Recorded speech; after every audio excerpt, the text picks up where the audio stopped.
હૃદય કંપાવી દેતી ઘટના બાવળામાં નિષ્ઠુર માતાએ બાળકને જન્મ આપી ઝાડીમાં ફેંકી દીધું। નાળ પણ કાપી નહોતી, કાંટા વાગતા લોહી લુહાણ હાલતમાં જોવા મળ્યું। જનનીની જોડ સખી નહીં જડે રે લોલ, માં વિના સૂનો સંસાર જેવા જન્મ આપનારી માતા માટેની કહેવતોને લાંછન લગાડતો એક કિસ્સો અમદાવાદ જિલ્લાના બાવળા તાલુકાના જુવાલ રૂપાવટી ગામે સામે આવ્યો છે।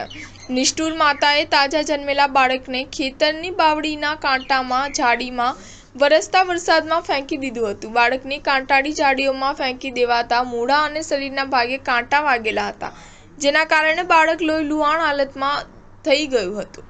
ગામના સ્થાનિક રહીશને બાળકનો અવાજ આવતા 108 એમ્બ્યુલન્સને ફોન કરી જાણ કરી હતી। 10 થી 15 મિનિટમાં ધોળકા એમ્બ્યુલન્સ ત્યાં પહોંચી ગઈ હતી અને બાળકીને સારવાર અર્થે સોલા સિવિલ હોસ્પિટલ દાખલ કરવામાં આવી છે, જ્યાં હાલ બાળકીની સ્થિતિ સારી છે। નવજાતનો જીવ બચાવનાર ધોળકા લોકેશના 108 એમ્બ્યુલન્સના EMT દેશુર આહિરે જણાવ્યું હતું કે ગુરુવારની વહેલી સવારનો સમય હતો। સવારે 5:15 આસપાસ ધોળકા હાઈવે પર લોકેશન ખાતે પાયલોટ અનિરુદ્ધસિંહ ચૌહાણ સાથે તેઓ હાજર રહ્યા હતા।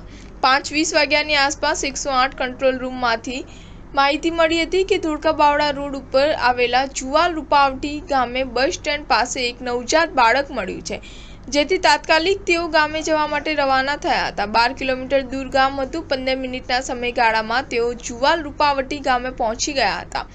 સ્થળ ઉપર પહોંચતા જે વ્યક્તિ 108ને ફોન કરીને જાણ કરી હતી તેઓ હાજર હતા। વરસતા વરસાદમાં સ્થળ પર પહોંચ્યા ત્યારે ફોન કરનાર વ્યક્તિએ જણાવ્યું હતું કે વહેલી સવારના સમયે તેઓ બાથરૂમ જવા માટે આવ્યા હતા। બસ સ્ટેન્ડની પાછળના ભાગે આવેલી ખેતરમાં બાવળીની ઝાડીમાંથી એક નાના બાળકના રડવાનો અવાજ સાંભળવામાં આવી રહ્યો હતો। સ્ટાર ન્યૂઝ 7 હંમેશા સચ્ચાઈની સાથે।